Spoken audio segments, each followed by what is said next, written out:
So మీరు chat జీపీటీలోకి వెళ్ళి హ్మ్. మోస్ట్ ఇన్ఫ్లుయెన్షియల్ బుక్స్ అని కొడితే హ్మ్. ఫస్ట్ మీకు బైబిల్, ఖురాన్ వస్తాయి. హ్మ్. థర్డ్ బుక్ డాష్ క్యాపిటల్ వస్తది. డాష్ క్యాపిటల్ గురించి తెలుసా మీకు? కార్ల్ మార్క్స్ పేరున్నారా? వినలేదు. కార్ల్ మార్క్స్ ఒకే ఒక బుక్ రాసాడు. హ్మ్. అదే డాష్ క్యాపిటల్. ఆ డాష్ క్యాపిటల్ 3 వాల్యూమ్స్ రాసాడు. కార్ల్ మార్క్స్ బతుకున్నప్పుడు వాల్యూమ్ 1 మాత్రమే రిలీజ్ అయింది.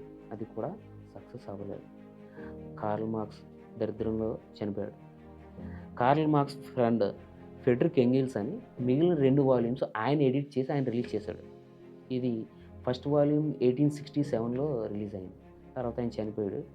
తర్వాత ఈరోజు ప్రపంచం అంతా కమ్యూనిజం ఉందా అంటే ఆ ఒక్క పుస్తకం వల్ల అని మీకు తెలుసా? అవునా? Yes. That is the power of book. Karl Marx రాసిన ఒక్క బుక్ వల్ల రష్యన్ రెవల్యూషన్‌లో లెనిన్ మార్క్సిజం ఫిలాసఫీస్‌ని డెవలప్ చేశాడు. తర్వాత మావో జెడాంగ్ చైనాలో కమ్యూనిజం ఉంది. మన ఇండియాలో ఉంది.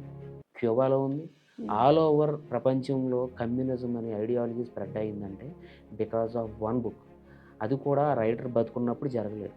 హ్మ్. ఆయన రాసాడు. అది వాల్యూమ్ 1 ఆయన అనుకున్నట్టు రీచ్ అవ్వలేదు. ఆయన దరిద్రం అనుభవిస్తూనే చనిపోయాడు. కానీ ఆయన చనిపోయిన కొన్ని సంవత్సరాల తర్వాత ఆ బుక్‌లో ఉన్న ఐడియాలజీ ప్రపంచానికి కొత్త కోణం చూపించింది. హ్మ్. అప్పటి వరకు ప్రపంచాన్ని మనిషి చూసే విధానం వేరు. కానీ ఒక్కసారి మార్క్సిజం వచ్చిన తర్వాత ప్రపంచాన్ని చూసే దృష్టి మారింది.